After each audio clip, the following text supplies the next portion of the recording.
नमस्कार मित्रों। देश और दुनिया के संकट के बीच अमेरिकी राष्ट्रपति डोनाल्ड ट्रंप साहब पहुंच गए चीन और उन्होंने वहां शी जिनपिंग साहब से बातचीत की है, मुलाकात की है।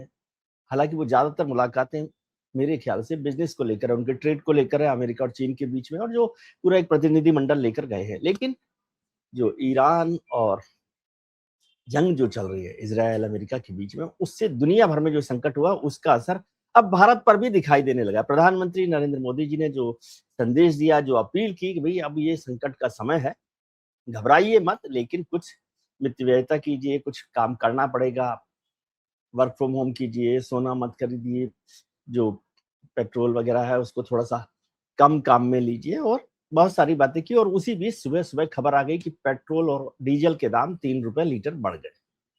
इसकी आशंका बहुत समय से जाहिर की जा रही थी। हालांकि अभी जो हमारे पेट्रोलियम मिनिस्टर है हरदीप सिंह पुरी साहब ने कहा उनमें कोई ऐसा संकट नहीं है, और 4 साल से तो हमने पैसे बढ़ाए नहीं है, तो आप क्यों परेशान हो, लेकिन बढ़ गए।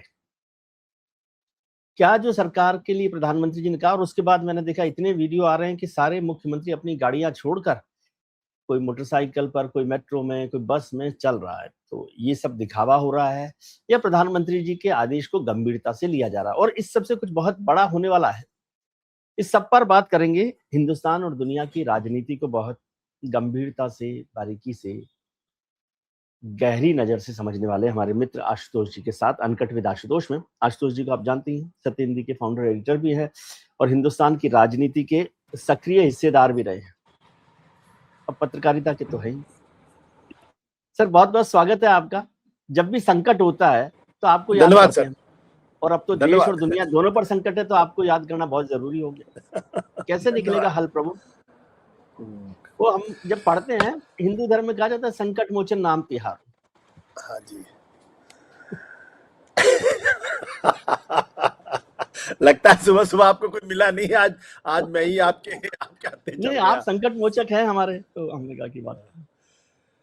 देखिए, ये एक माहौल बनाने की कोशिश की जा रही कि दरअसल जो इस वक्त देश के ऊपर आर्थिक संकट है वो दरअसल या बेसिकली आप कहें तो ईरान युद्ध की वजह से है। हकीकत ऐसी है, ऐसा है नहीं। ईरान युद्ध का एक कंट्रीब्यूशन है इसमें, लेकिन ईरान युद्ध ही असली कारण भारत की आर्थिक संकट का नहीं है, और ईरान युद्ध की वजह से वो संकट बढ़ गया है। अब जैसे एक छोटा सा उदाहरण मैं आपको बता देता हूँ। हमारा जो रुपया है वो डॉलर के मुकाबले पिछले कई सालों से आप देख रहे हो भाग रहा है, और अब तो स्थिति 95.96 के आसपास पहुंच चुकी, यानी 96 रुपया वो डॉलर के मुकाबले में खड़ा होता हुआ दिखाई पड़ रहा है। लेकिन जब से ईरान युद्ध हुआ है तब से उसमें 6% की गिरावट देखने को मिली है, और जो एशियन करेंसी है, पूरी जो एशिया के दूसरे देशों की जो करेंसी है, उसमें सबसे ज्यादा गिरावट रुपए में देखने को मिली है। तो ये क्यों है? इसलिए है क्योंकि एक, भारत की जो आर्थिक स्थिति पहले से थी, जो आर्थिक नीति थी, वो सही दिशा में नहीं चल रही थी। उसमें जबरदस्त परिष्कार करने की जरूरत थी, रिफॉर्म करने की जरूरत थी, कड़े कदम उठाने की जरूरत थी, जो नहीं उठाए गए। इसलिए जो संकट 28 फरवरी को आया, उसने उसको और, जिसे कहते हैं ना कि एक्सेलरेट कर दिया प्रोसेस को। दूसरी बात, 28 फरवरी को जब ये दिक्कतें पैदा हुई ईरान युद्ध की वजह से, तो पूरी दुनिया में उससे निपटने के लिए कदम उठाए गए। भारत ने बहुत छोटे छोटे कदम उठाए, और वो इसलिए थे क्योंकि 5 राज्यों के चुनाव थे और प्रधानमंत्री जी और भारतीय जनता पार्टी को असम के साथ साथ बंगाल जीतना था। तो अगर उस वक्त कोई कदम उठा लेते तो फिर वो दिक्कत पैदा होती, लोगों को जवाब देना मुश्किल हो जाएगा। तो आपको अच्छी तरीके से याद होगा कि चुनाव के दौरान लगातार ये कहने की कोशिश की गई कि देखिए भारत की अर्थव्यवस्था कितनी मजबूत है, पाकिस्तान, बांग्लादेश और दुनिया के दूसरे देशों की हालत खराब है, और वो जो है वो उनके यहाँ क्या क्या कदम नहीं उठाए जा रहे इनसे निपटने के लिए, जबकि भारत में सब चंगा सी। ये माहौल बनाने की कोशिश की गई। चुनाव हो गए, 4 तारीख को नतीजे आ गए। बंगाल में भारतीय जनता पार्टी की सरकार बन गई, असम में जबरदस्त जीत हासिल हो गई। तब उनके पास ये मौका हो गया कि उन्होंने धीरे धीरे माहौल बनाना शुरू कर दिया कि देखिए ईरान युद्ध की वजह से भारत की स्थिति बहुत खराब होती जा रही है, और आर्थिक स्थिति खराब, इसको ठीक करने की जरूरत है। प्रधानमंत्री जी ने ये इसको लेके 7 नए कानून भी बना दिए। नियम मतलब उन्होंने एक कह दिया कि अब आप विदेश यात्राएं मत करिए, विदेशों में डेस्टिनेशन मैरिज मत करिए, कारपूल से चलिए, सार्वजनिक परिवहन का इस्तेमाल करिए, निजी गाड़ियों का इस्तेमाल कम कर दीजिए, सोना जब तक बहुत जरूरी हो तब तक न खरीदिए, वर्क फ्रॉम होम करिए। अब ये सब आपने कह दिया तो आपने एक माहौल बनाना शुरू कर दिया कि देश में जो है स्थिति ठीक नहीं है और लिहाजा सबको इसमें किफायती कदम उठाने की जरूरत है।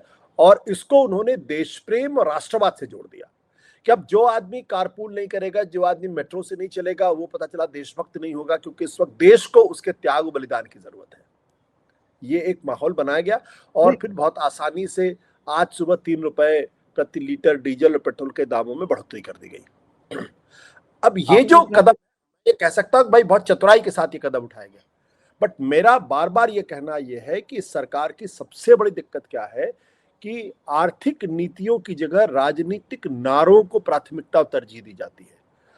हम 2014 से जब से प्रधानमंत्री नरेंद्र मोदी जी प्रधानमंत्री बने हैं तब से क्या नारा चल रहा है? मेक इन इंडिया,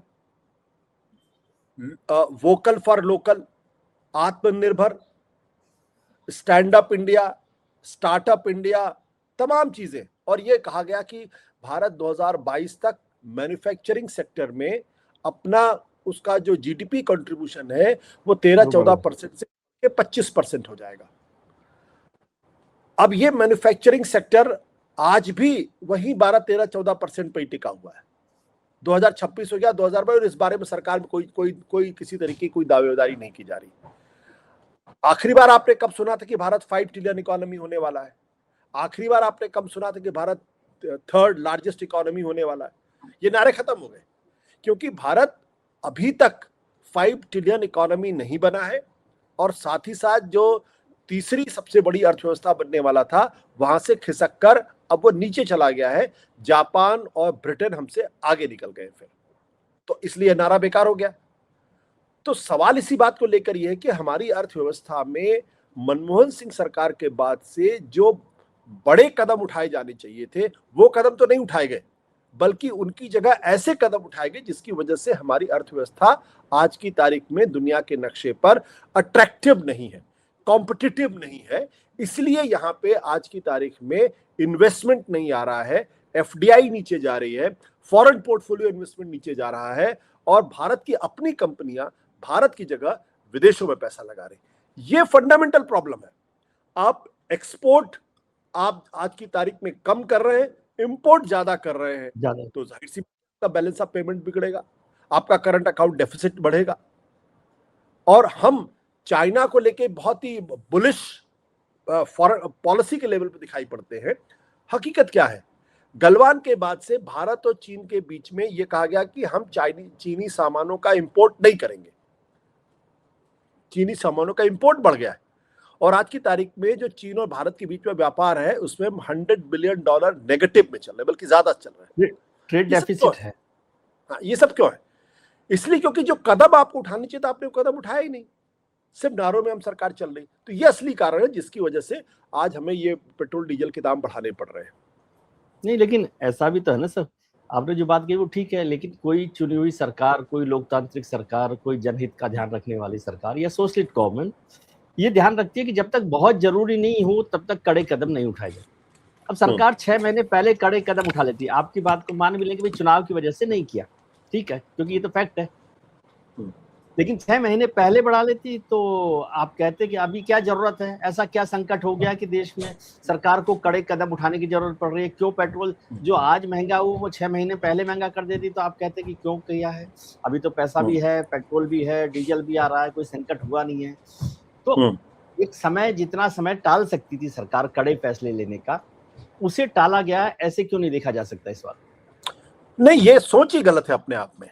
और मुझे लगता है कि प्रधानमंत्री नरेंद्र मोदी के आने के बाद का जो सबसे खतरनाक नारा ये है कि आपदा में अवसर जी। मतलब जब तक संकट ना हो तब तक आप कोई कदम उठाए मत, आप चुपचाप बैठे रहे, अजगर की तरीके से सोते रहे, कुंभकर्णी नींद में सोते रहे।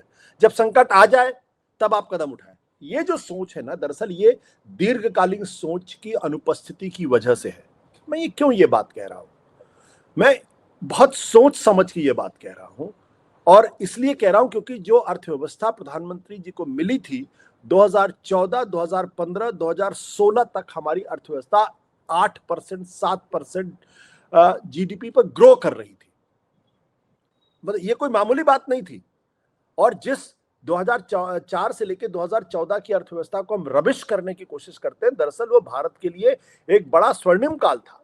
और उस वक्त हमारी और आप जैसे तमाम लोगों की तनख्वाहें न जाने कितनी बढ़ी थी, आपको अच्छी तरीके से ध्यान होगा। 2008 के मंदी के बावजूद, जो मंदी थी उसे पूरी दुनिया को अपनी गिरफ्त में लिया था और मनमोहन सिंह की सरकार ने उसको बहुत कायदे से टैकल किया था।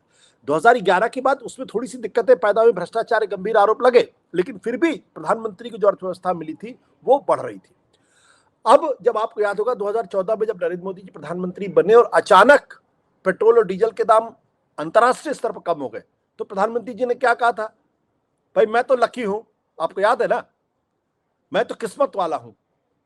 तो जब मनमोहन सिंह थे तो अंतर्राष्ट्रीय स्तर पर क्रूड ऑयल के दाम बढ़ रहे थे, फूड प्राइसेस बढ़ रही थी, उसकी वजह से हमारे यहां इन्फ्लेशन बढ़ा था, लेकिन उसको टैकल काफी हद तक किया गया।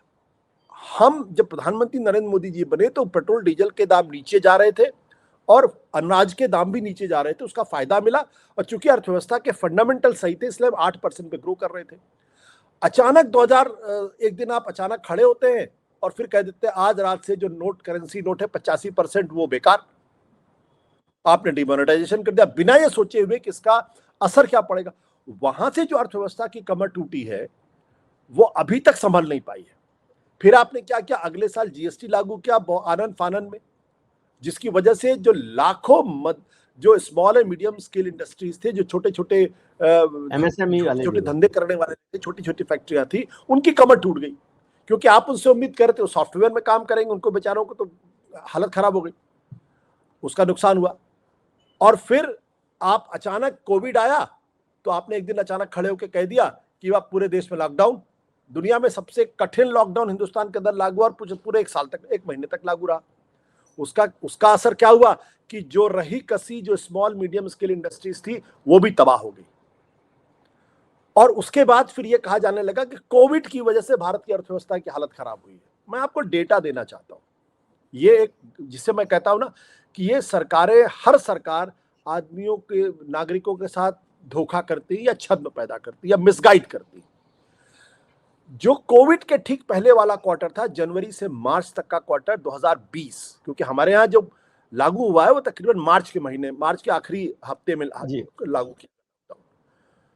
उस वक्त हमारी जीडीपी ग्रोथ उस क्वार्टर की 3.1% थी और पूरे साल की 4.2% थी। जो हमारा मैन्युफैक्चरिंग सेक्टर था उसमें नेगेटिव ग्रोथ थी 1.4%, कंस्ट्रक्शन इंडस्ट्रीज में 2.2% की नेगेटिव ग्रोथ थी। और एग्रीकल्चर अगर 5.9% पे ग्रो नहीं कर रहा होता तो हमारी जीडीपी जो 3.1% थी वो 3 के नीचे होती। इसका तो कोविड से कोई लेना देना नहीं था। और आपको अच्छी तरीके से याद होगा कि 2019 के लोकसभा के चुनाव में जो एक सबसे मजबूत मुद्दा था जिसको सरकार ने नहीं माना, वो ये था कि पिछले 40 साल की सबसे बड़ी बेरोजगारी, आपको याद होगा अच्छी तरीके से, नेसो का डेटा आया था, उसको सरकार ने मानने से इनकार कर दिया था। और जब चुनाव हो गए तो धीरे से अखबार में खबर प्लांट हो गई। अब देखिए, डीमोनेटाइजेशन की वजह से आपका जो ब्लैक मनी था वो दोबारा सिस्टम में आ गया। 99.9% ब्लैक मनी आपके सिस्टम में आ गई। तो डीमोनेटाइजेशन का क्या फर्क पड़ा, कुछ समझ में नहीं आया। तो डीमोनेटाइजेशन, गलत तरीके से जीएसटी का इंप्लीमेंटेशन और उसके बाद लॉकडाउन लगाना, ये 3 ऐसे कदम थे जिसको बिना सोचे समझे लागू किया गया, जिसका नतीजा हमारे साथ है। कोविड से पूरी दुनिया तबाह रही, कहीं पे लॉकडाउन हुआ, कहीं पे लॉकडाउन, लेकिन जिस तरीके से हमारे यहां लॉकडाउन लगाया गया उसका यह नतीजा था। यही कारण था कि दुनिया की बड़ी अर्थव्यवस्थाओं में सबसे ज्यादा नेगेटिव या कॉन्ट्रैक्शन या जो कॉन्ट्रैक्शन था वो भारत की अर्थव्यवस्था में था। -26%, अगर मैं याद कर पा रहा हूं तो, मुझे जहां तक ध्यान पड़ रहा है। वो क्यों था? क्योंकि आपकी अर्थव्यवस्था की हालत पहले खराब थी, एक नया संकट आ गया। मतलब इसका मतलब बिल्कुल साफ है कि आपका लीवर खराब था और पता चला कि आपने उसका ठीक से इलाज नहीं किया और इस बीच में कोई और इन्फेक्शन हो गया तो आपका शरीर और गड़बड़ हो गया। ये जो दिक्कत थी, इस वजह से समस्या होती है। और मुझे लगता है उसके बाद भी हमारी सरकार अभी तक नहीं चेती है और अभी तक कड़े कदम नहीं उठा रही। अब आपने कहा कि अगर पहले उठा लेती तो क्या होता। भाई, आप देश के प्रधानमंत्री हो, राष्ट्रहित सर्वोपरि होना चाहिए। विपक्ष क्या कहता है ये इंपॉर्टेंट है, लेकिन विपक्ष को कॉन्फिडेंस में लेकर अपने नीति निर्धारण में सहभागी बनाना ही तो आपकी जिम्मेदारी है। अगर जिस 28 फरवरी को जब ये संकट आया, अगले दिन प्रधानमंत्री जी ने ऑल पार्टी मीटिंग की होती जिसमें खुद हिस्सेदारी की होती, संसद का स्पेशल सत्र बुलाया होता और वहां एक आम सहमति पैदा की होती, विपक्ष से सरकार से अपील की होती कि एक बड़ा संकट है, इसमें हम सब लोगों को मिलकर काम करना चाहिए, मैं गारंटी के साथ कहता हूं इस देश का विपक्ष भी उनकी मदद करता, देश भी उनके साथ खड़ा होता और अगर पेट्रोल डीजल के दाम बढ़ा देते, कुछ और मजबूत कदम उठा लेते तो लोगों को तकलीफ नहीं होती।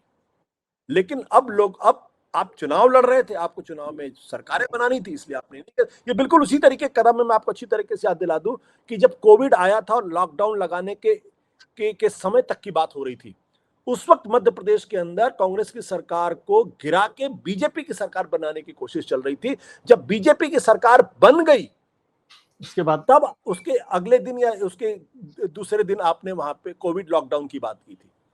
और इसी तरीके से आपको याद दिला दूं, जब कोविड हो रहा था तब पिछली बार 2021 में बंगाल के चुनाव हो रहे थे और बड़ी बड़ी रैलियां की जा रही थी और एक तरफ तो तबलीगी जमात को गालियां दी जा रही थी, दूसरी तरफ बड़ी बड़ी रैलियां हो रही थी। तो ये जो विडंबनाएं हैं कि चुनाव ही सब कुछ है और उसके लिए हमें कुछ भी करना है, तो राष्ट्रहित सर्वोपरि नहीं होगा, राजनीतिक नारे आपकी आर्थिक नीति बन जाएंगे तो दिक्कत पैदा होगी। नहीं, लेकिन सरकार ने कहा कि भाई जब ये जंग शुरू हुई 28 फरवरी की आप बात कर रहे हैं, तो दुनिया भर में देशों में पेट्रोल के दाम बढ़ गए, पेट्रोल का और ऑयल प्रोडक्ट्स का, क्रूड ऑयल का संकट खड़ा हो गया बहुत सारी जगह पे, क्योंकि शिप्स नहीं आ रहे, टैंकर्स नहीं आ रहे, सब चीजें हुई।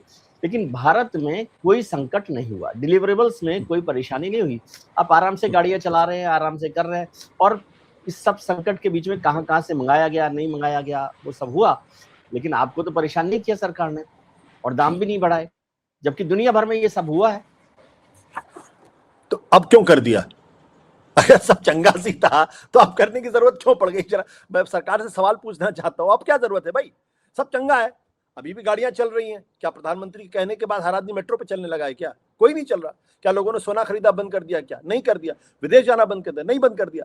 नाटक नौटंकी जरूर हो रही है कि आप देख लीजिए केंद्रीय मंत्री जो है वो ट्रेन से जाते हैं और उसके बाद वो तिपैया वाहन पे बैठे हुए दिखाई पड़ते हैं।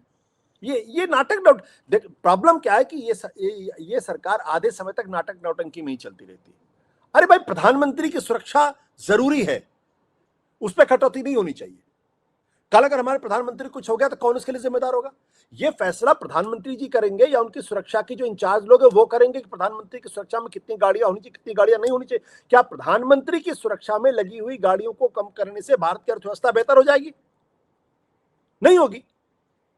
तो ये जो टोकनिज्म है ना, ये जो टोकनिज्म है, ये नुकसान पहुंचा रहा है। आपको कड़े फैसले करने हैं, आप कड़े फैसले की जगह टोकनिज्म कर रहे हैं। वो महाराष्ट्र के एक मुख्यमंत्री जो साइकिल पे आ रहे हैं, तो क्या हम यह मान लें कि आज के बाद से महाराष्ट्र के मुख्यमंत्री देवेंद्र फडणवीस जी जब तक राजनीतिक जीवन में रहेंगे साइकिल पर ही चलेंगे? क्या प्रधानमंत्री जी अब हमेशा दो ही गाड़ियों के काफिले में चलेंगे? अरे ये क्या बेवकूफी की बातें की जा रही।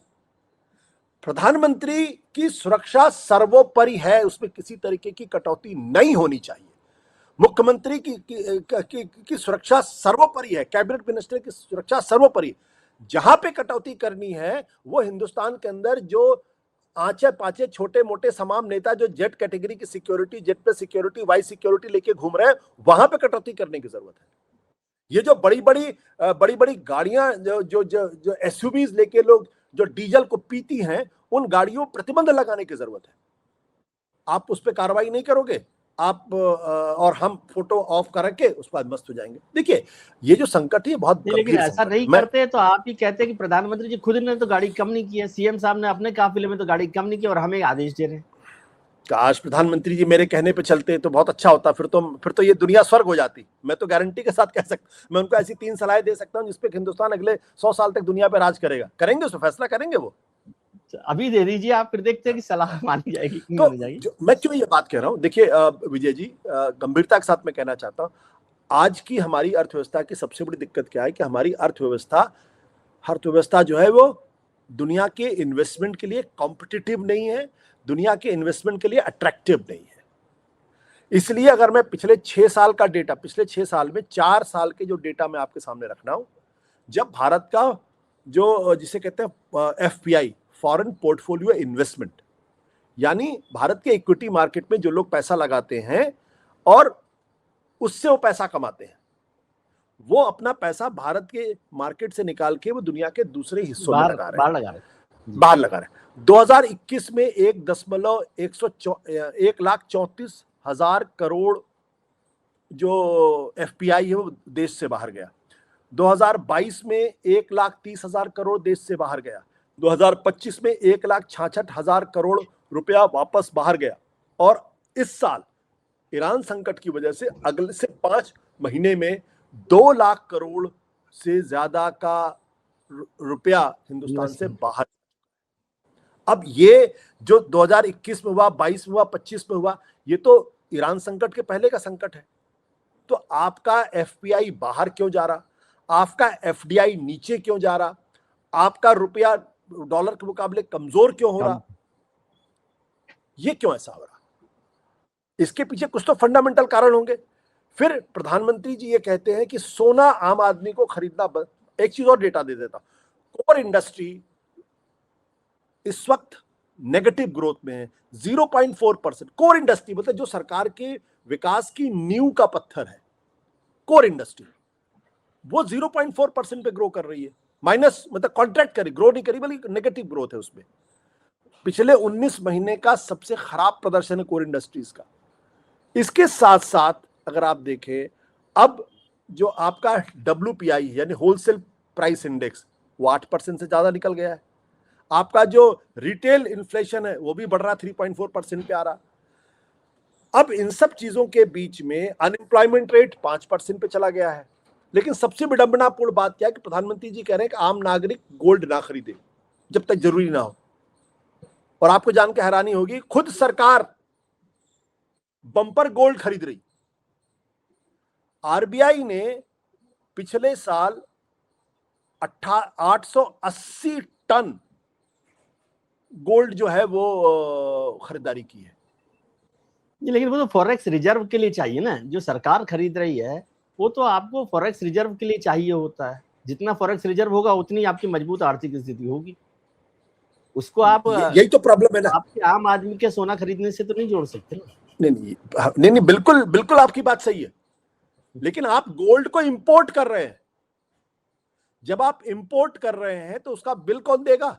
भारत सरकार ही तो देगी। तो जो इंपोर्ट एक्सपोर्ट के बीच का जो गैप है वो तो बढ़ेगा। भाई प्रधानमंत्री जी क्यों कह रहे कि आप विदेश में जाइए? क्योंकि आप जाएंगे डॉलर में खर्चा करेंगे, डेस्टिनेशन मैरिज को डॉलर में खर्चा करेंगे। तो आपको मालूम था कि भारत की अर्थव्यवस्था की स्थिति ठीक नहीं है, आपको डॉलर बचाना है, तो आप इतने बड़े पैमाने पर गोल्ड क्यों खरीद रहे हैं? और जो टोटल फॉरेन एक्सचेंज का जो रिजर्व था वो पहले पिछले साल 10% था, अब इस बार बढ़ के 15 से 16% हो गया है, क्योंकि आपने बेतहाशा गोल्ड खरीदा है।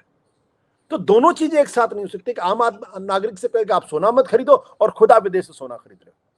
अगर डॉलर नहीं, लेकिन आप ज्यादा इकोनॉमिक्स को समझते हैं, मैं कम समझता हूँ। क्या ये बात ठीक नहीं है कि जितना सोना सरकार के पास होगा, दुनिया भर के देश भी खरीद रहे हैं, हाँ, तो वो आपकी अर्थव्यवस्था को मजबूत करता है, बल्कि रुपये को भी मजबूत करने में मदद करता है। ऐसा आपको नहीं लगता? और उससे सारा एक्सपोर्ट इंपोर्ट और फॉरेन पॉलिसी या जो भी हमारी ट्रेड पॉलिसीज है उसका असर उसमें दिखाई देता है। और इसलिए पूरे दुनिया भर के देश सरकारें जो है गोल्ड को रिजर्व के तौर पर रखना पसंद करती है। विजय जी, प्रॉब्लम यही इसी लेवल पे है। जो फंडामेंटल इश्यूज जिनको टैकल करना है उनको सरकार टैकल नहीं कर रही। आपको गोल्ड खरीद के आपका फॉरेन रिजर्व एक सीमा तक तो बढ़ सकता है जी, लेकिन अगर आपकी अर्थव्यवस्था पूरी तरीके से इंपोर्ट लेड हो जाएगी तो क्या होगा? चाइना का जो फॉरेन एक्सचेंज रिजर्व है वो $3 ट्रिलियन के ऊपर है। हमारा जो फॉरेन रिजर्व है वो तकरीबन आप मान के चले कि $6.25 बिलियन है, जो कम हुआ है।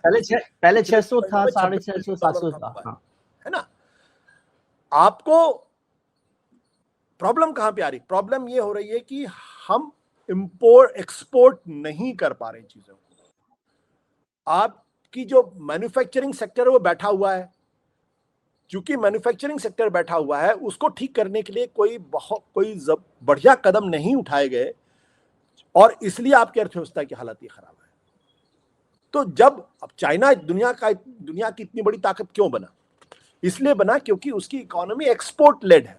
वो दुनिया का मैन्युफैक्चरिंग का सबसे बड़ा हब बन गया है, आज की तारीख सबसे बड़ा हब बना हुआ है। और जो जो जो फ्यूचर टेक्नोलॉजीज हैं उसमें उसने मैसिव तरीके से इन्वेस्टमेंट किया है, और उसमें आज की तारीख में वो दुनिया का सबसे बड़ा सुपर पावर बन गया है। जैसे आप उदाहरण के तौर पर लीजिए ग्रीन एनर्जी।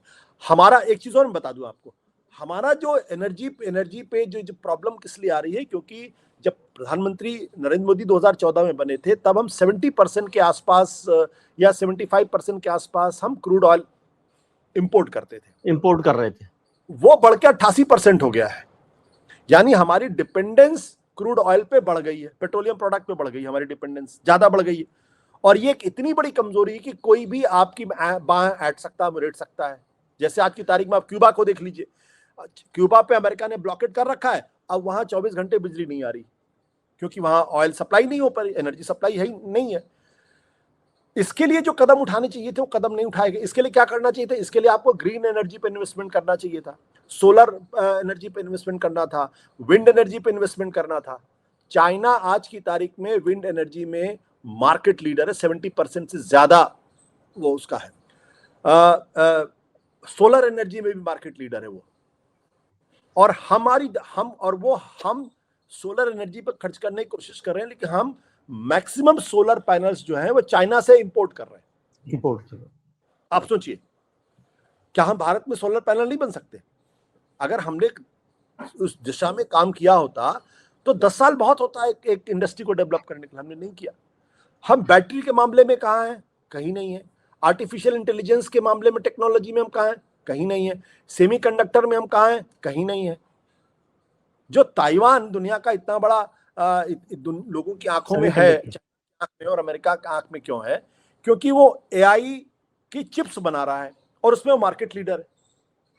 हम क्यों फ्यूचर टेक्नोलॉजी मार्केट लीडर नहीं है?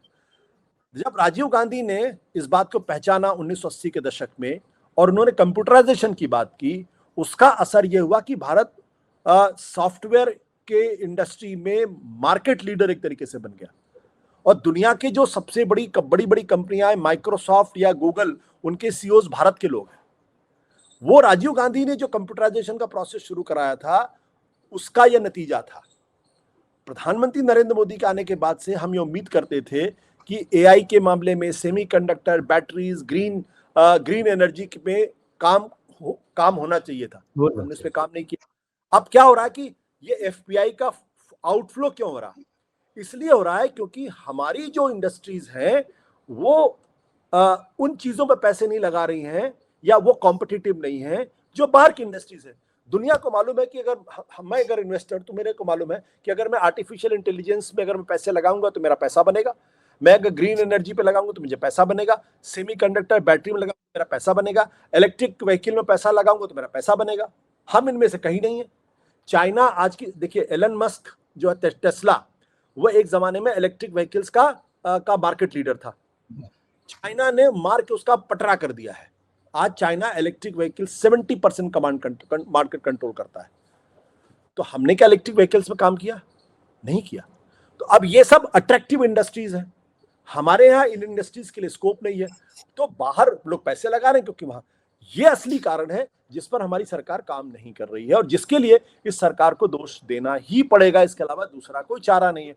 अब हम पेट्रोल डीजल के दाम बढ़ाएं ना बढ़ाएं, क्या फायदा? हमने क्यों नहीं पेट्रोल डीजल पर अपनी डिपेंडेंस कम की? अगर हमने ग्रीन एनर्जी पे मिशनरी जील के साथ काम किया होता, तो जो 80% हम खरीद रहे थे 2014 में, वह 60% अगर होती तो हमारी डिपेंडेंस कम होती। लेकिन उसका एक पक्ष ये भी है ना, आपकी ये बात ठीक है कि हमारा जो क्रूड ऑयल का इंपोर्ट है वो बढ़ गया, 60, 70 to 80% पर हो गया। लेकिन वो क्रूड ऑयल का जो इंपोर्ट है वो प्रोडक्टिव भी तो है। आपकी बात ठीक है कि हमने क्लीन एनर्जी, ग्रीन एनर्जी पर काम नहीं किया, लेकिन क्रूड ऑयल को हम इंपोर्ट पटाखे छुड़ाने के लिए या गाड़ियां चलाने के लिए तो नहीं कर रहे। वो एक प्रोडक्टिव साइड भी है उसकी, और इसका मतलब हम प्रोडक्शन लेवल पे कुछ काम कर रहे हैं। बट कहां काम कर रहे हैं? पहली चीज तो ये है भाई, देखिए मैं आपको 1962-63 में ले जाता हूं, जब चाइना वॉर के बाद, पाकिस्तान वॉर के बाद ये समझ में आ गया कि अमेरिका हम उस वक्त अनाज के मामले में डिपेंडेंट थे, हम सेल्फ सफिशिएंट नहीं थे। उस वक्त एक पॉलिसी बनी कि हमें अनाज के मामले में आत्मनिर्भर बनना है। ग्रीन रेवोल्यूशन पर काम और हुआ। लाल बहादुर शास्त्री ने तब नारा दिया था, जय जवान जय किसान, और उनकी मृत्यु के बाद इंदिरा गांधी ने उसको आगे बढ़ाया, ग्रीन रिवोल्यूशन हुआ। हम 70 के दशक तक आते आते अनाज उत्पादन के मामले में आत्मनिर्भर हो गए। हम क्यों नहीं बैटरी के मामले में आत्मनिर्भर हो पाए? हम क्यों नहीं क्रूड ऑयल के मामले में आत्मनिर्भर? हम मान सकते हैं कि मैं ये मानने के लिए तैयार हूं कि ये इतना आसान नहीं है, लेकिन अगर हमने उसी भाव से काम किया होता जैसा हमने ग्रीन एनर्जी के समय में, ग्रीन रिवोल्यूशन के बारे में काम किया, जैसा हमने व्हाइट रिवोल्यूशन के मामले में काम किया है, तो आज ये स्थिति हमें देखने को नहीं मिलती। तब भी हमें इंपोर्ट करना पड़ता, मैं मानता हूं इस बात को, लेकिन तब हमारी डिपेंडेंस इतनी ज्यादा नहीं होती, कम हो जाती। चाइना ने ग्रीन एनर्जी में रिवोल्यूशनरी काम किया है, रिवोल्यूशनरी काम किया है। सोलर पैनल, विंड एनर्जी, इन सब चीजों में बहुत बड़ा काम किया उसने। हम नहीं कर पाए क्योंकि हमारा फोकस नहीं था उसमें, हमारे पास दूरदृष्टि नहीं थी। हमारे पास जो सरकार के जो सलाहकार थे, उनकी दिलचस्पी प्रधानमंत्री को चुनाव जितवाने में ज्यादा थी। ये प्रॉब्लम है। आपकी बात से फिर ऐसे लगेगा देश को कि जैसे मोदी जी के आने से देश बर्बाद हो गया। जैसे सब लोग हैं, एक पक्ष है जो कहता है कि मोदी जी के आने के बाद देश आगे बढ़ा है, आपके कहने से लगेगा कि देश पूरा बर्बाद ही कर दिया उन्होंने।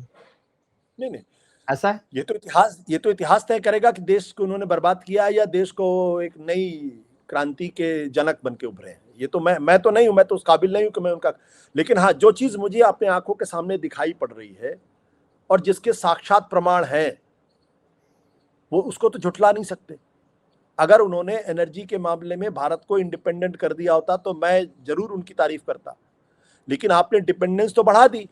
आपका foreign policy, foreign portfolio investment बाहर जा रहा, आपकी अपनी कंपनियां इस देश में पैसे लगाने की जगह बाहर पैसे लगा रही। ये तो फैक्ट है ना, इसको कैसे कोई छुपा सकता है? और आपको पेट्रोल के, डीजल के दाम 3 रुपए बढ़ाने पड़ रहे हैं, आपको दूध के दाम 2 रुपए बढ़ाने पड़ रहे हैं, क्यों है? और एक सच्चाई और भी है जो ये सरकार छुपा लेती बड़ी कामयाबी के साथ। मनमोहन सिंह के जमाने में जब पेट्रोल डीजल के दाम $100 पर बैरल था, तब भी पेट्रोल के दाम 60 रुपए 70 रुपए के आसपास थे। और तब यही प्रधानमंत्री जब मुख्यमंत्री हुआ करते थे तो मनमोहन सिंह का मजाक उड़ाते थे कि जितनी उनकी उम्र है उतना ही पेट्रोल और डीजल के दाम और रुपया बढ़ रहा। यही कहते थे ना वो। जब पेट्रोल डीजल के दाम $60 पर बैरल हो गया, तब भी इस देश ने 90 रुपए 95 रुपए पेट्रोल डीजल खरीदा, उसमें कमी नहीं आई। तो जब अंतरराष्ट्रीय मार्केट में पेट्रोल डीजल के दाम कम हुए, तब भी इस देश की जनता ने महंगा ही पेट्रोल डीजल खरीदा है। तो आज प्रधानमंत्री जी कोई हम पे एहसान नहीं कर रहे हैं। इस सरकार ने देश से छुपाया है कि हर लीटर पे 15 से 20 रुपए सरकार ने बनाए थे, जो दरअसल सरकार की जो नागरिकों को बेनिफिट मिलना चाहिए था, वो नहीं मिला था बेनिफिट। और अब सरकार दिखा दे कि हम तो आपको 2 महीने तक तो आपको जो है पेट्रोल डीजल के दाम नहीं बढ़ाए। ये जो एहसान जताने की जो कोशिश है ना, ये एक तरीके का पावर का एरोगेंस है।